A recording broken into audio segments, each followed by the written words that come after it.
ओ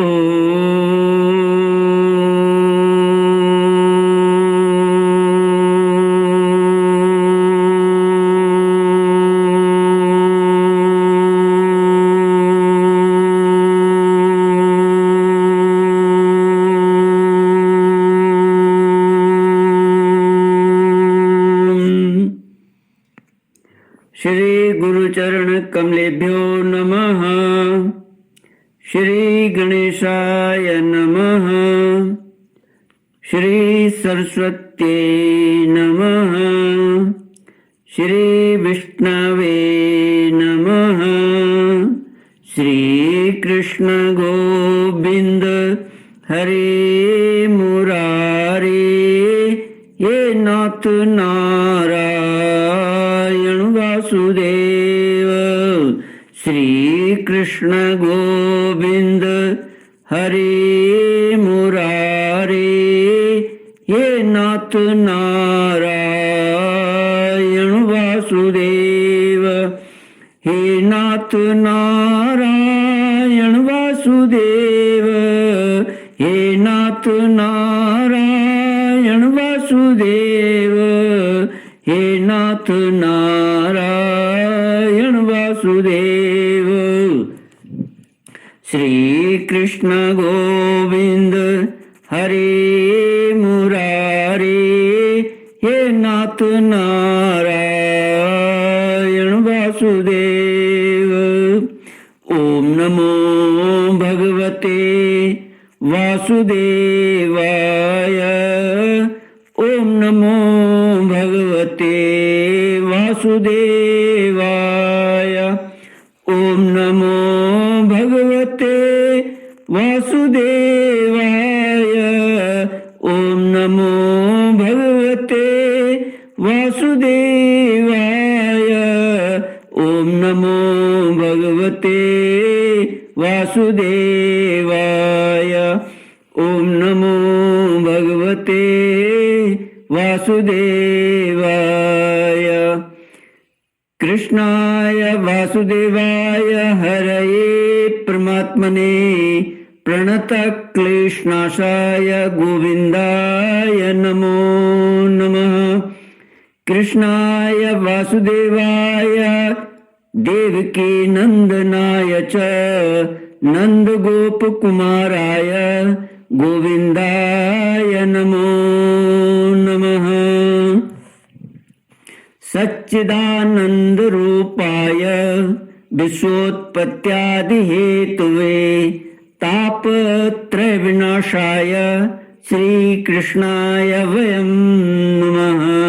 सच्चित आनंद स्वरूप परमात्मा जो सृष्टि के उत्पत्ति पालन और श्रृंगार करता है तथा जीवों के आध्यात्मिक आदि दैविक आदि भौतिक तापों को नष्ट करने वाले हैं, अर्थात जीवों के मानसिक शारीरिक और भौतिक दुखों को दूर करने वाले हैं, उन श्री कृष्ण भगवान को हम नमस्कार करते हैं। श्री कृष्ण गोविंद हरे मुरारे, हे नाथ नारायण वासुदेव। श्रीमद् भागवत 10वां स्कंद 22वाध्यायः। श्री भगवानुवाच याता बला व्रजं सिद्धा मयेमा रंस्यथ क्षपाः यद उद्दिश्य व्रतमिदं चेरुरार्यार्चनं सति। श्रीमद् भागवत 10वां स्कंद 22वां अध्याय चीर हरण पर श्री हनुमान प्रसाद पोदार जी की टीका। भगवान श्री कृष्ण कहते हैं, गोपियों अब तुम अपने अपने घर लौट जाओ, तुम्हारी साधना सिद्ध हो गई है। तुम आने वाली शरद ऋतु की रात्रि में मेरे साथ विहार करोगी। सतियों, इसी उद्देश्य से तो तुम लोगों ने यह व्रत और कात्यायनी देवी की पूजा की थी।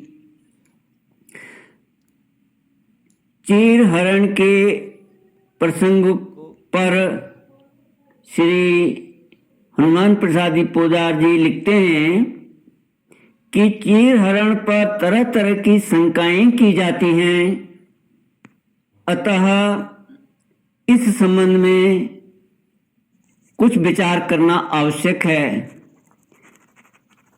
श्री हनुमान प्रसाद पोदार जी लिखते हैं कि गोपियों की इस दिव्य लीला का जीवन उच्च श्रेणी के साधकों के लिए आदर्श जीवन है। श्री कृष्ण जीव के एकमात्र प्राप्तव्य साक्षात परमात्मा हैं। हमारी बुद्धि, हमारी दृष्टि देह तक ही सीमित है, इसलिए हम श्री कृष्ण और गोपियों के प्रेम को भी केवल दैहिक तथा कामना कलुषित समझ बैठते हैं। उस अपार्थिव और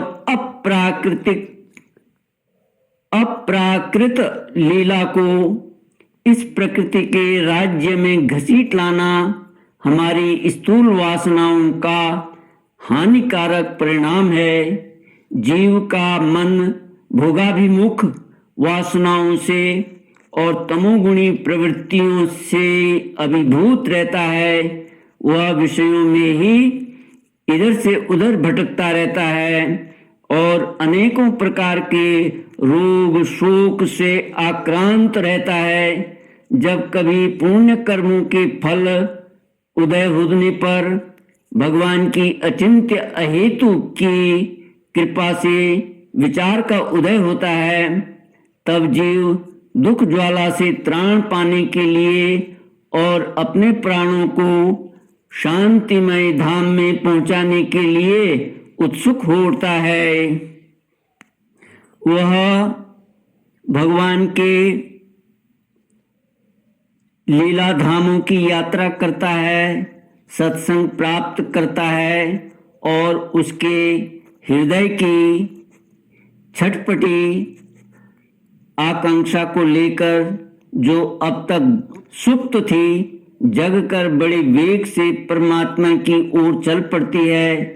चिरकाल से विषयों का ही अभ्यास होने के कारण बीच बीच में विषयों के संस्कारों से सताते हैं और बार बार विक्षेपों का सामना करना पड़ता है, परंतु भगवान की प्रार्थना कीर्तन निस्मरण चिंतन करते करते चित्त सरस होने लगता है और धीरे धीरे उसे भगवान की सन्निधि का अनुभव भी होने लगता है।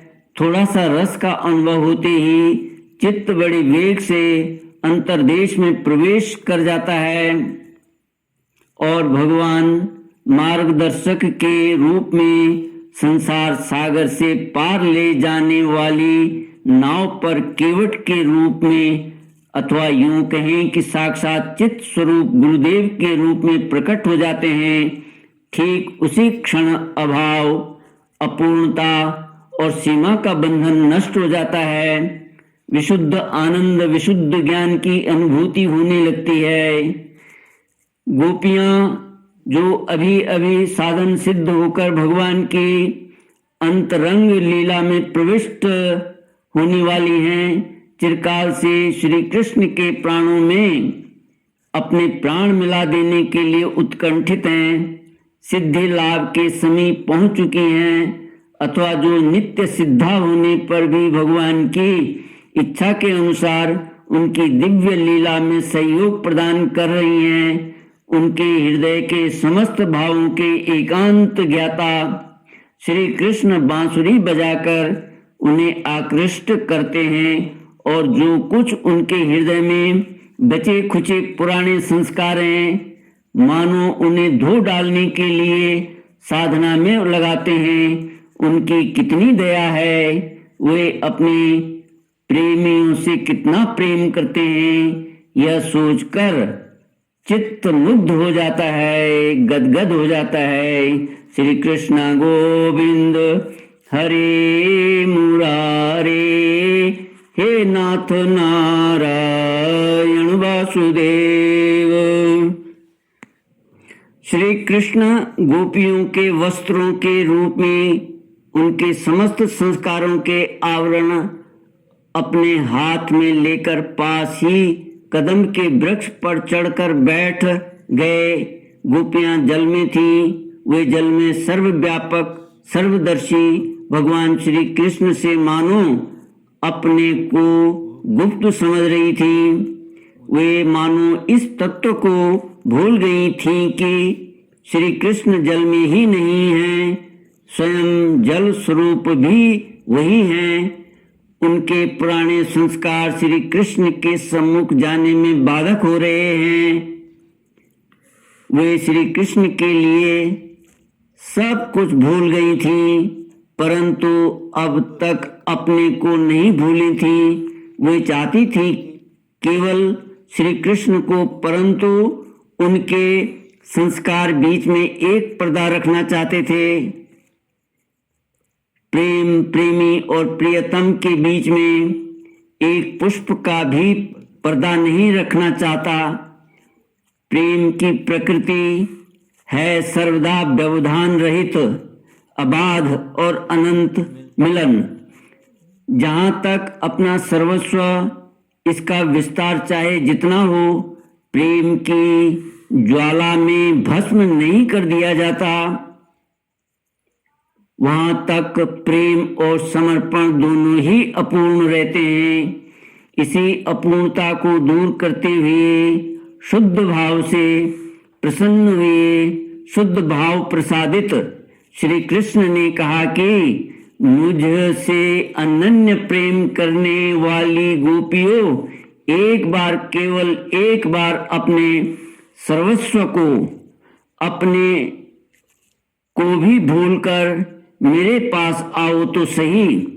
तुम्हारे हृदय में जो अव्यक्त त्याग है, उसे एक क्षण के लिए भी व्यक्त तो करो। क्या तुम मेरे लिए इतना भी नहीं कर सकती हो? गोपियों ने मानो कहा, श्री कृष्ण, हम अपने को कैसे भूले? हमारी जन्म जन्म की धारणाएं भूलने दे तब न। हम संसार के अगाध जल में आकंठ मग्न हैं, जाड़े का कष्ट भी है। हम आना चाहने पर भी नहीं आ पाती हैं। श्याम सुंदर, प्राणों के प्राण, हमारा हृदय तुम्हारे सामने उन्मुक्त है। हम तुम्हारी दासी हैं, तुम्हारी आज्ञाओं का पालन करेंगी, परंतु हमें निरावरण करके अपने सामने मत बुलाओ। साधक की यह दशा, भगवान को चाहना और साथ ही संसार को भी न छोड़ना, संस्कारों में ही उलझे रहना, माया के पर्दे को बनाए रखना बड़ी द्विविधा की दशा है। भगवान यही सिखाते हैं कि संस्कार शून्य होकर, निरावरण होकर, माया का पर्दा हटाकर आओ, मेरे पास आओ। अरे, तुम्हारा यह मोह का पर्दा तो मैंने ही छीन लिया है। तुम अब इस पर्दे के मोह में क्यों पड़ी हो? यह पर्दा ही तो परमात्मा और जीव के बीच में बड़ा व्यवधान है। यह हट गया बड़ा कल्याण हुआ। अब तुम मेरे पास आओ, तभी तुम्हारी चिर संचित आकांक्षाएं पूरी हो सकेंगी। परमात्मा श्री कृष्ण का यह आह्वान, आत्मा परम प्रियतम के मिलन का यह मधुर आमंत्रण, भगवत कृपा से जिसके अंतर्देश में प्रकट हो जाता है, वह प्रेम में निमग्न होकर सब कुछ छोड़कर, छोड़ना भी भूलकर प्रियतम श्री कृष्ण के चरणों में दौड़ आता है। फिर न उसे अपने वस्त्रों की शुद्धि रहती है और न लोगों का ध्यान, न वह जगत को देखता है, न अपने को। वह भगवत प्रेम का रहस्य है। विशुद्ध और अनन्य भगवत प्रेम में ऐसा होता ही है। गोपियां आईं, श्री कृष्ण के चरणों के पास मूक भाव से खड़ी हो गईं। उनका मुख लज्जावनत था। यत्किंचित संस्कार शेष श्री कृष्ण के पूर्ण आभिमुख्य में प्रतिबंध हो रहा था। श्री कृष्ण मुस्कुराए। उन्होंने इशारे से कहा, इतने बड़े त्याग में यह संकोच कलंक है। तुम तो सदा निष्कलंका हो। तुम्हें इसका भी त्याग, त्याग के भाव का भी त्याग, त्याग की स्मृति का भी त्याग करना होगा। गोपियों की दृष्टि श्री कृष्ण के मुख कमल पर पड़ी। दोनों हाथ अपने आप जुड़ गए और सूर्य मंडल में विराजमान अपने प्रियतम श्री कृष्ण से ही उन्होंने प्रेम की भिक्षा मांगी। गोपियों के इसी सर्वस्व त्याग ने, इसी पूर्ण समर्पण ने, इसी उच्चतम आत्मविस्मृति ने उन्हें भगवान श्री कृष्ण के प्रेम से भर दिया। वे दिव्य रस के अलौकिक अप्राकृत मधु के अनंत समुद्र में डूबने उतराने लगी। वे सब कुछ भूल गईं, भूलने वाले को भी भूल गईं। उनकी दृष्टि में अब श्याम सुंदर थे, बस केवल श्याम सुंदर। श्री कृष्ण गोविंद हरे मुरारे, हे नाथ नारायण वासुदेव।